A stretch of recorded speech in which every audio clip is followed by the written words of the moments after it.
Horizon théosophique, Compagnie Théosophie à Paris, conférence sur le thème « Comment s'exercer à la méditation ».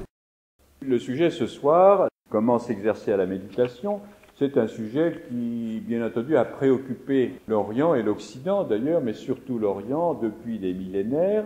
Aussi, on ne sera pas étonné de trouver des informations précises sur le sujet, en particulier dans la Bhagavad Gita, qui est un peu comme l'évangile de l'Inde. Et nous allons faire précisément une lecture extraite du chapitre 6 de la Bhagavad Gita, intitulé Dhyana Yoga, le yoga ou la discipline de la méditation. Nous allons simplement faire une lecture qui est en rapport avec l'esprit dans lequel l'homme atteint ou s'approche de la méditation, et comment il prolonge cette méditation, comment il la vit, en somme, à tous les instants de son existence. C'est donc au chapitre 6, des versets 24 au 32. L'homme atteint graduellement au repos lorsque, possédant la patience, il a abandonné tous les désirs qui surgissent de l'imagination et, dominé par le mental, les sens et les organes qui poussent à l'action dans toutes les directions. Ayant fixé son mental en repos sur le vrai soi, il ne devrait penser à rien d'autre. Quel que soit l'objet vers lequel se dirige son mental inconstant, il devrait le subjuguer, le ramener et le placer sur l'esprit. Une béatitude suprême sera certainement la récompense du sage, dont le mental est ainsi en paix, dont les passions et les désirs sont ainsi maîtrisés, qui est ainsi dans le soi véritable, et qui est libre de péché. Celui qui est ainsi consacré et sans péché obtient sans difficulté la félicité la plus haute, l'union avec l'Esprit suprême. L'homme qui est pénétré de cette consécration et qui voit l'unité de toutes les choses, perçoit l'âme suprême dans tout et tout dans l'âme suprême. Celui qui me voit en toutes choses et voit toutes choses en moi, il s'agit de l'instructeur spirituel bien sûr, ne se détache pas de moi et je ne l'abandonne point.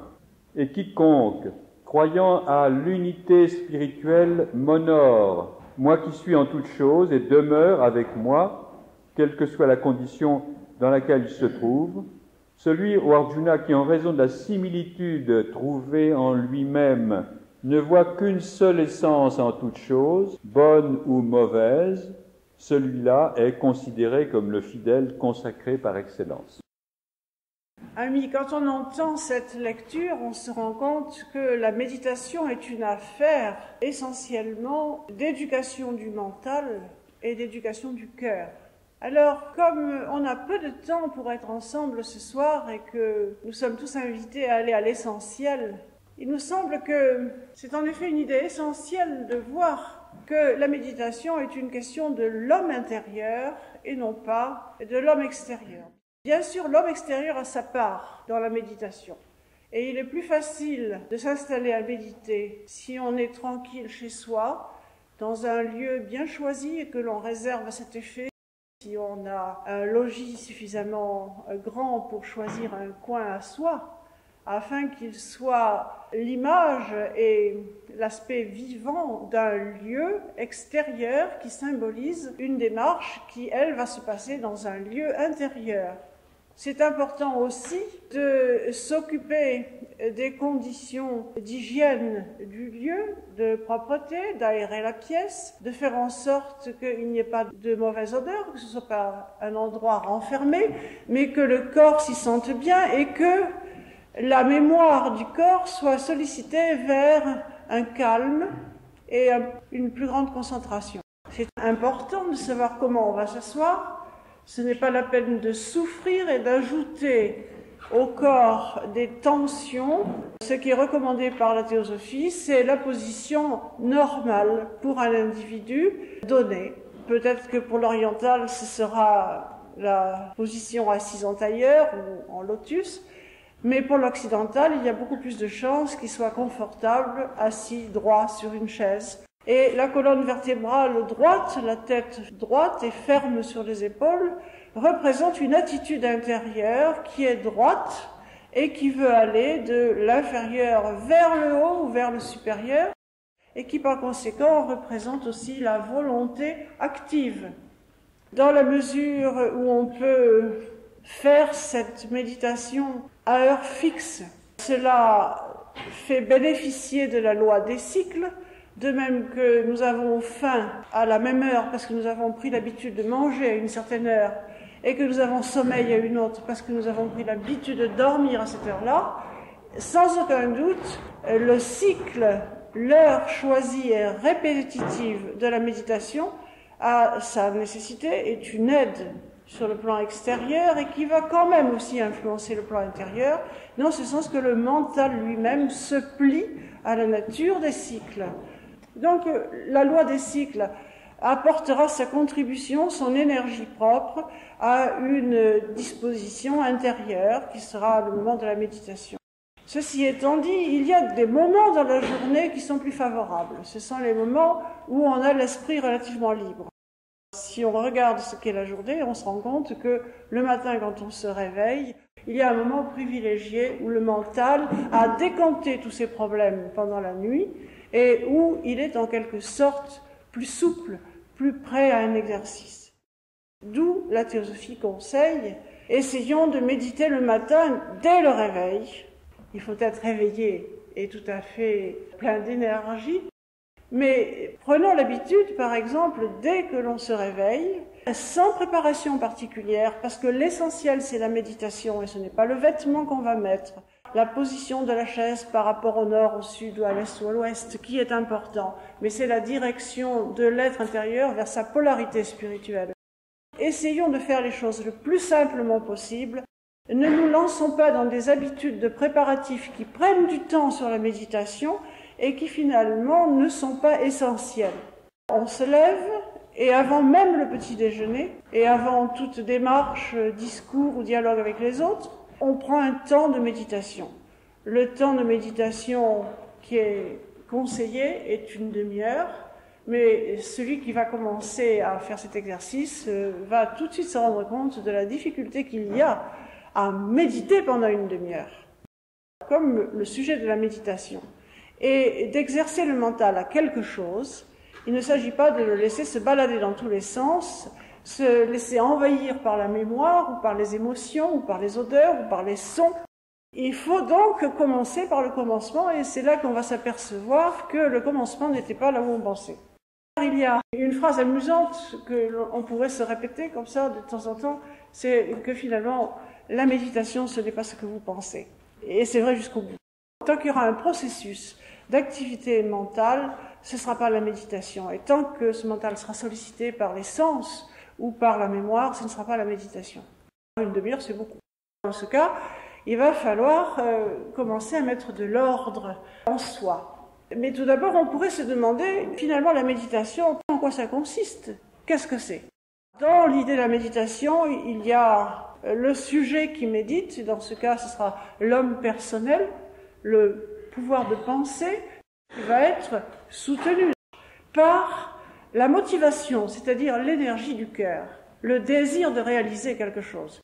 S'il n'y a pas cette présence vivante, chaude, du cœur, le mental ne pourra pas se stabiliser. Le mental, de par sa nature, en rapport avec les sens, est comme un papillon. Il va dans tous les sens. Il va vers ce qu'il attire, il fuit ce qu'il déteste, et ainsi il passe d'un objet à un autre et il fait apparaître les images. Il faut le savoir. On peut se poser la question, qui est le sujet qui va méditer en nous? Deuxièmement, quel va être l'objet de la méditation? Quel va être le but recherché?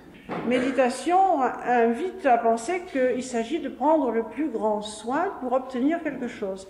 La première étape étant la concentration du mental et du cœur sur un objet. La deuxième étape étant la contemplation de l'objet sans aucune interférence.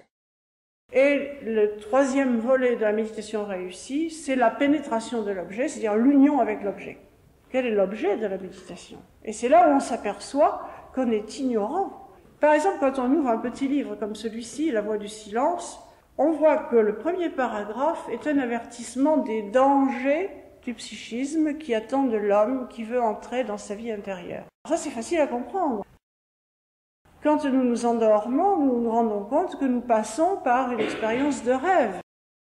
Quand nous nous réveillons, nous sommes conscients que les rêves n'étaient que des rêves. Ça veut dire que, avant d'entrer de plein pied avec ce que nous croyons être le monde spirituel, il va y avoir beaucoup de manifestations d'un psychisme que nous ignorons complètement dans tous ces recoins.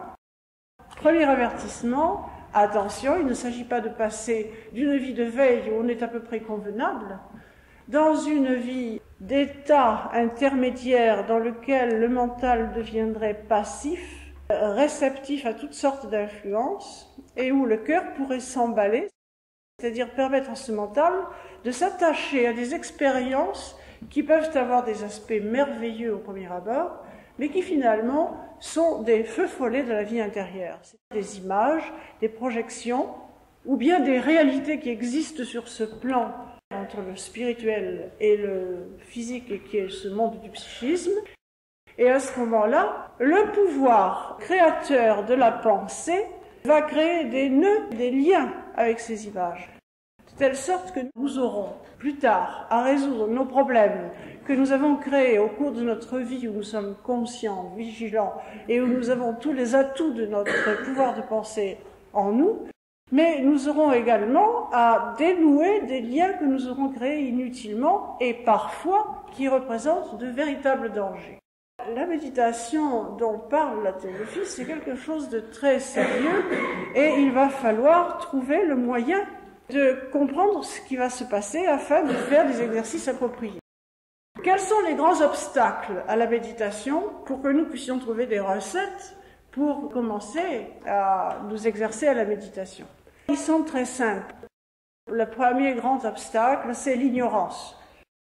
Nous nous rendons compte quand nous voulons choisir un objet de méditation, sachant que toute la vie va se transformer progressivement dans la nature de cet objet, on ne peut pas choisir n'importe quel objet. Il faut viser au plus haut, c'est évident. Parce que si nous choisissons des objets intermédiaires, nous serons obligés de les lâcher un jour ou l'autre.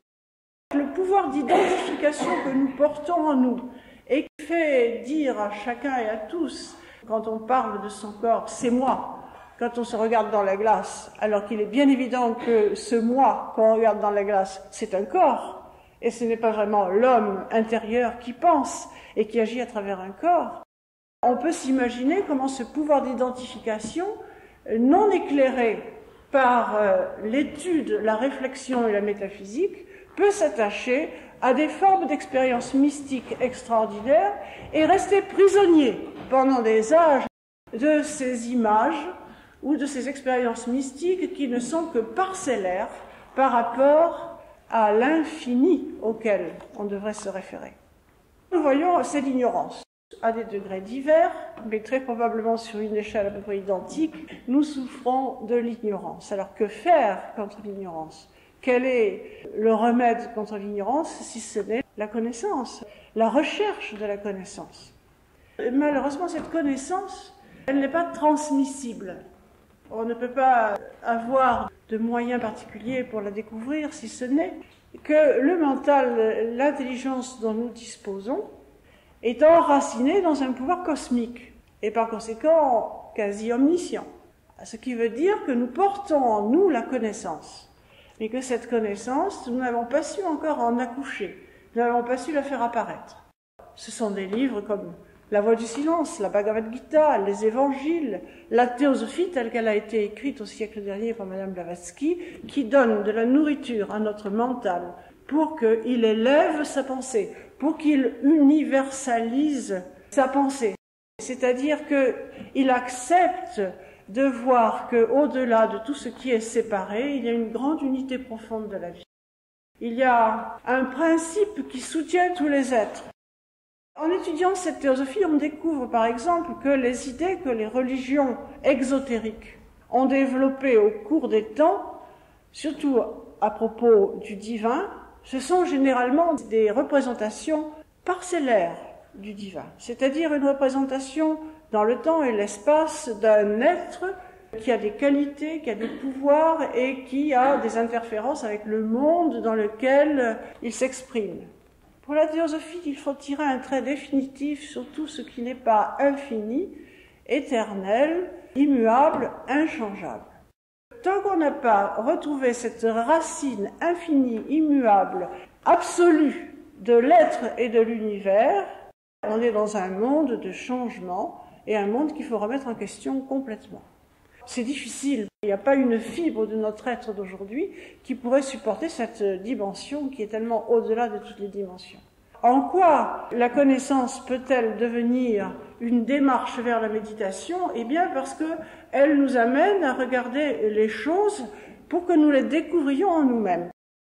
La théosophie enseigne la réincarnation et la loi de karma, c'est-à-dire la loi de cause et d'effet, ce que je sème, je récolte dans cette vie ou dans une autre.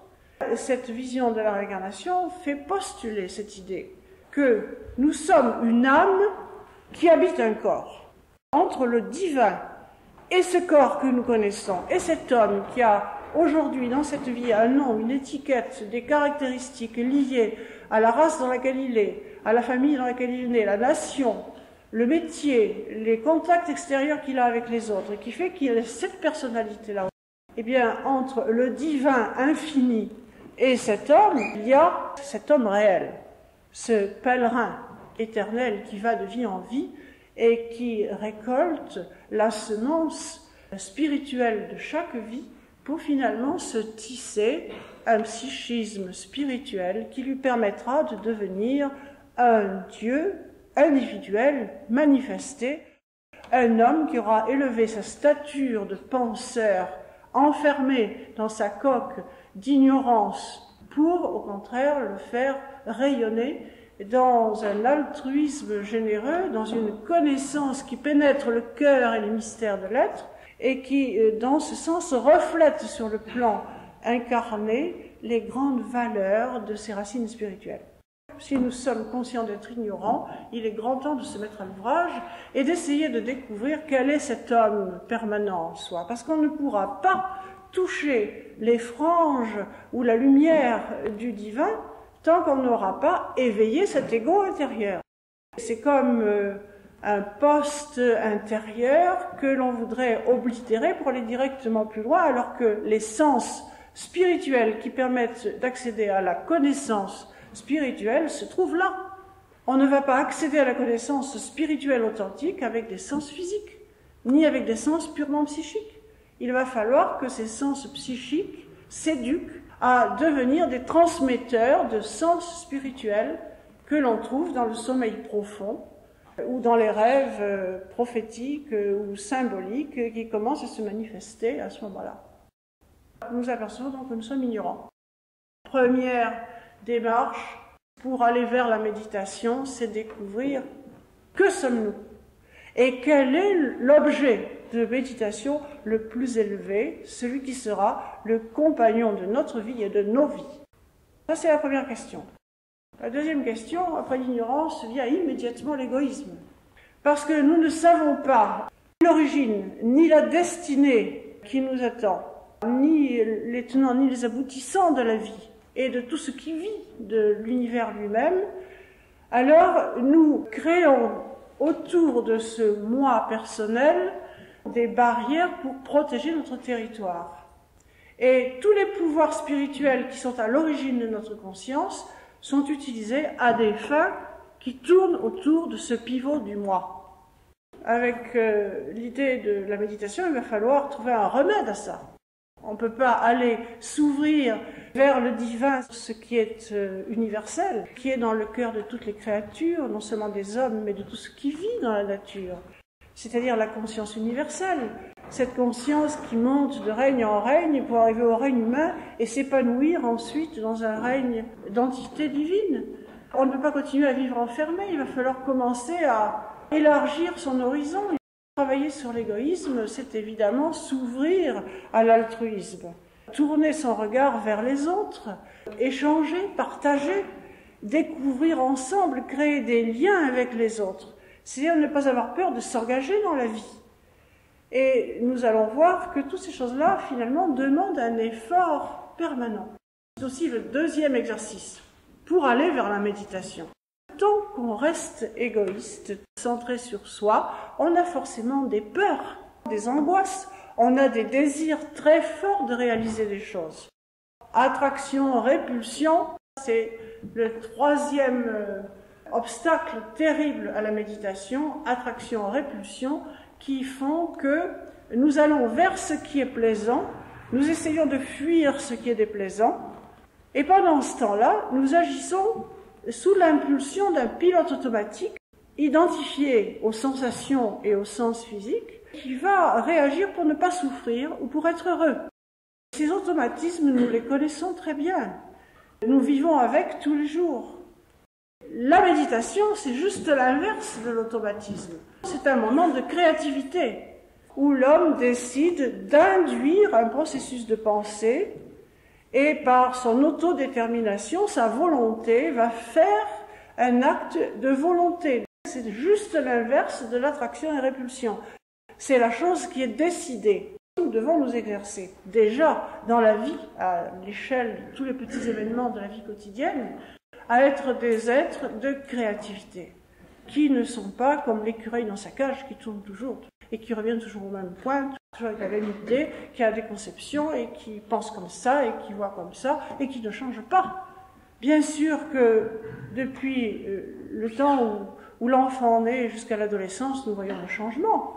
Parce que dans cette période de la vie, il y a toute la découverte de la vie physique.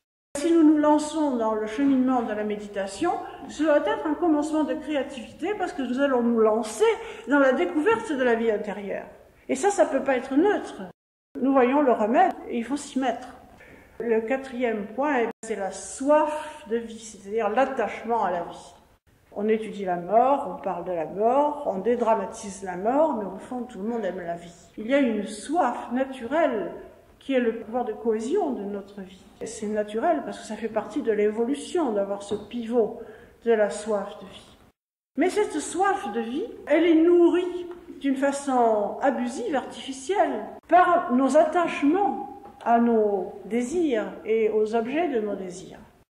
Ce désir de vivre devient en quelque sorte nocif parce qu'il va s'installer en nous comme une condition sine qua non pour entreprendre les choses.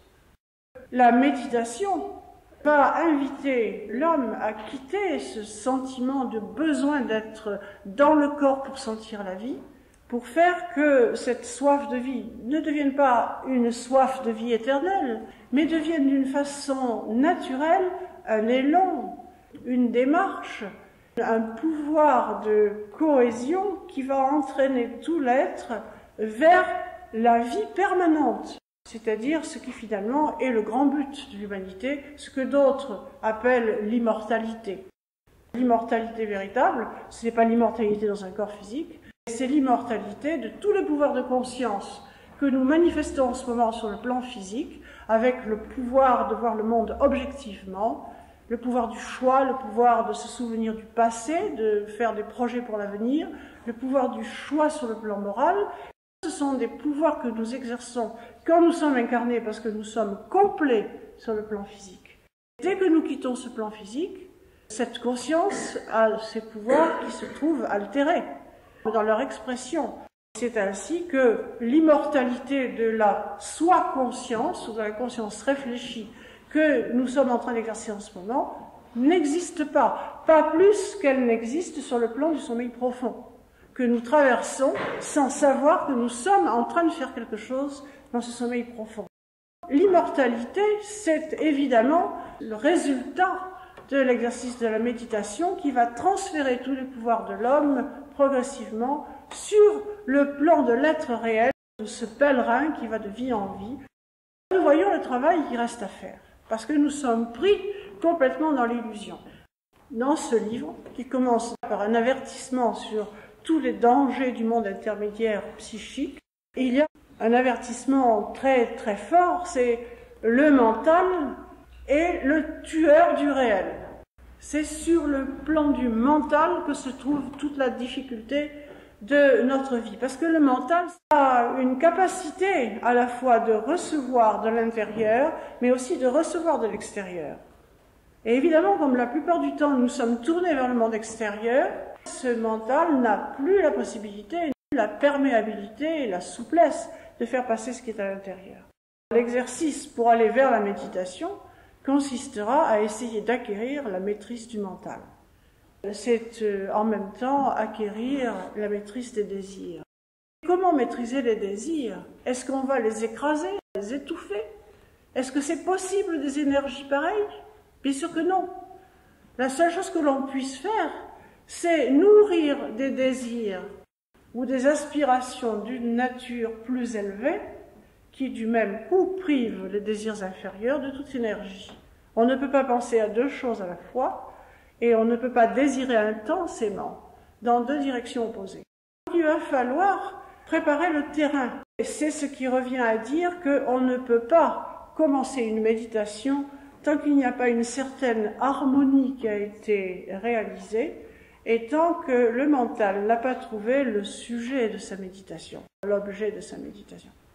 Nous le voyons, cette méditation s'inscrit dans un projet beaucoup plus large que l'on pourrait appeler le yoga. Parce que le yoga ne comprend pas que la méditation. Le yoga comprend aussi le yoga de l'action, c'est aussi le yoga de la connaissance, et c'est aussi le yoga de la dévotion. Dans ces trois formes de yoga, que l'on peut d'ailleurs subdiviser en allant jusqu'au yoga du corps physique, il y a évidemment la place privilégiée de la méditation. Alors là, nous arrivons à un autre aspect du sujet. C'est que la méditation peut être au moins comprise sous deux aspects. La méditation ponctuelle, que l'on entreprendrait le matin au réveil, dans ce moment en particulier où le mental est reposé par la nuit, et où le cœur, enthousiaste pour la démarche qui va être entreprise, va l'aider à s'élever vers la pensée la plus noble, la plus universelle, la plus haute qu'il puisse concevoir. On peut prendre par exemple un verset « Sois patient, candidat, comme celui qui ne craint pas l'échec ». On entreprend la méditation parce qu'elle doit être entreprise, parce qu'elle est une nourriture de l'âme au même titre que la nourriture physique l'est pour le corps. Mais on le fait parce que ça doit être fait et non pas pour obtenir un succès. Dès l'instant où on met une condition à la méditation, c'est l'égoïsme qui se réaffirme. Donc il faut abandonner tous les projets et tous les résultats. La loi de karma est telle que ce que l'on sème, on le récolte et qu'il n'y a pas besoin d'attendre de résultats, ils viendront. Cela demande une participation de la connaissance par la méditation ou la réflexion sur ces grandes lois de la nature, de telle sorte qu'un homme, une femme qui entreprend la méditation va le faire avec calme, certitude, sachant que sa démarche, qui fait appel à un aspect de volonté spirituelle, est une sève spirituelle puissante qui entre en lui. C'est une sève qui ne vient pas de la base ou de la terre, mais qui vient du ciel. Et de ce fait, il acquiert tout doucement, comme une goutte d'eau que l'on verse dans un vase, il acquiert un peu plus de capacité pour la prochaine démarche de la méditation. C'est ainsi qu'il est dit « Sois patient, candidat, comme celui qui ne craint pas l'échec. Ne courtise pas le succès. Fixe le regard de ton âme, le regard intérieur. Quand on a les yeux extérieurs fermés, qu'on a arrêté de regarder les images intérieures qui se présentent par la mémoire, et que l'on fixe le regard intérieur, c'est-à-dire le pouvoir de vision intérieure, qui est lié aussi à la compréhension, une compréhension illuminante, qui par conséquent est liée aussi à l'amour. Fixe le regard de ton âme sur l'étoile dont tu es le rayon. Là, on commence à trouver sa place juste. On est le rayon d'une étoile. Ceci veut dire que tout ce qui en nous peut être de nature identique à l'étoile est seul digne d'être cultivé, d'être recherché, d'être désiré et d'être efficace. Si nous ne voulons pas continuer de bâtir sur le sable, mais si nous voulons bâtir sur le roc. Fixe le regard de ton âme sur l'étoile dont tu es le rayon, ceci évoque bien la lumière. Et c'est vrai que la lumière est liée aussi à la connaissance et s'oppose aux ténèbres de l'ignorance. Nous voyons comment les choses symboliques prennent leur place quand la méditation commence à s'organiser avec des textes qui sont des textes véritables, authentiques. sur l'étoile dont tu es le rayon, l'étoile flamboyante qui brille dans les profondeurs sans lumière du toujours-être. On sait que cette lumière que l'on recherche intérieurement est le reflet manifesté de ce qui, en fait, est sans lumière, parce que non différencié, et qui est dans le champ illimité de l'inconnu. Le divin manifesté dans l'homme est son étoile flamboyante vers laquelle il doit tourner son regard intérieur, sachant que ce divin manifesté n'est lui-même qu'une étincelle d'un pouvoir à jamais inconnaissable. Ça met toutes les ambitions personnelles complètement à plat, parce qu'on réalise en même temps que chaque être est porteur de ce rayon divin, que chaque être est une expression du divin. Quand je saluerai mon voisin, je ne penserai plus au fait que peut-être il a fait du bruit la nuit dernière et m'a gêné, mais je pourrais penser qu'il est aussi un rayon, une expression du divin, et qu'il y a quelque chose en nous qui nous unit, et que ce qui nous unit est beaucoup plus important que ce qui nous sépare. Autrement dit, la méditation va forcément amener à réfléchir à une ouverture de la vie vers une pratique de l'altruisme. C'est très important parce qu'on se rend compte que s'il y a la méditation ponctuelle, avec un objet, une pensée de méditation sur laquelle on peut tenir son mental et enthousiasmer son cœur, car l'énergie du cœur soutient le mental dans son effort, alors il y a aussi une méditation qui, elle, est la méditation de toute la vie. Et les deux sont liés. Il ne peut pas y avoir de progrès dans l'exercice de la méditation s'il n'y a pas un changement dans la vie. Dans la démarche de la méditation, c'est l'homme inférieur, avec toutes ses faiblesses, ses limitations, qui va se tourner vers sa polarité supérieure, ce soi profond qui anime le cœur de chaque être. Et évidemment, dans cette démarche, il va s'élever, s'identifier, plus ou moins maladroitement ou adroitement, à ce soi intérieur. Mais il est bien évident que quand il revient au plan sur lequel il travaille d'habitude, il faut qu'il tienne compte de ce qu'il a compris, parce que sinon il ne peut pas aller plus loin. La méditation, c'est une transformation au quotidien. Comment s'exercer à cette méditation? Profitons des lois de la vie, de la loi naturelle du sommeil. Bien sûr, la méditation le matin au réveil est d'un point de vue activité intérieure le moment le plus frais, le plus disponible.